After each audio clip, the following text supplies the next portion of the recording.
Bagong pangmeryenda na talaga namang magugustuhan ng mga chikiting. 3 ingredients nga lang ang kailangan natin dito, sliced bread, Milo at cheese. Una na nga natin gawin, iplatin muna natin itong mga sliced bread natin. Mas manipis, mas mainam po, gaya nito. Kahit anong klaseng sliced bread ay pwede nyo gamitin dito. Ayan, at naplatin na natin lahat. Gagamit lang tayo dito ng 2 sachet ng Milo. Pero depende na sa inyo kung gusto nyo dagdagan ng Milo. At nagtira lang ako ng konti pang toppings natin mamaya. Lagyan lang natin ng 1 tablespoon ng evaporated milk. I-mix lang natin itong mabuti. At ganitong consistency ang kailangan natin. Napakadali lang nito gawin, kaya instant merienda na para sa mga chikiting. At ilagay na natin ang cheese. Napakagandang combination, Milo at cheese. Manamis-tamis na may konting alat ng cheese.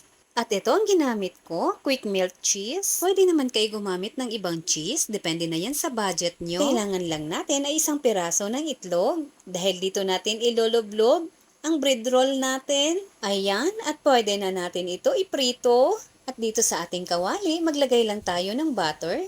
Once tunaw na ang butter, pwede na natin ilagay ang mga bread roll natin. Ayan, once luto na, baliktarin lang natin para pantay ang pagkaluto. Pag ito ang ginawa niyong pangmeryenda, ay nako, mag-i-enjoy talaga ang inyong mga chikiting dito. Once na golden brown na, pwede na po natin ito hanguin.